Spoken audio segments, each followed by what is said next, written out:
Welcome to Blizzard Fire. We hope this video helps fire up your solution. You're going to start by making sure fundamentals are right. Confirm you're signed into the account you want to change, and verify the OS clock and time zone on your device.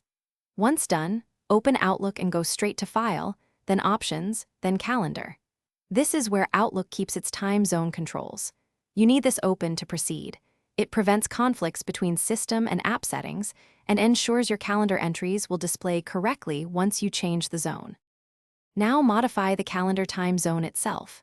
In Calendar Settings, locate the Time Zones area and pick your primary zone from the drop-down. Type a city name to find zones faster. If you work across zones, add a secondary zone to view dual times. Make sure the checkbox for showing both zones is set the way you want it. After selecting, click OK to save. If Outlook prompts for a restart, do it. That forces the app to reload calendars with the new zone. Finish by checking several calendar events across dates to confirm times updated correctly.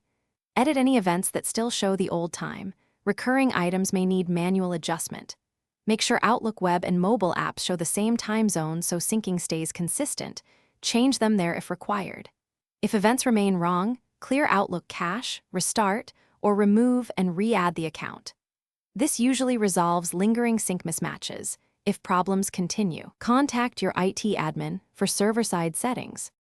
Thanks for watching. If you found this helpful, don't forget to like and subscribe.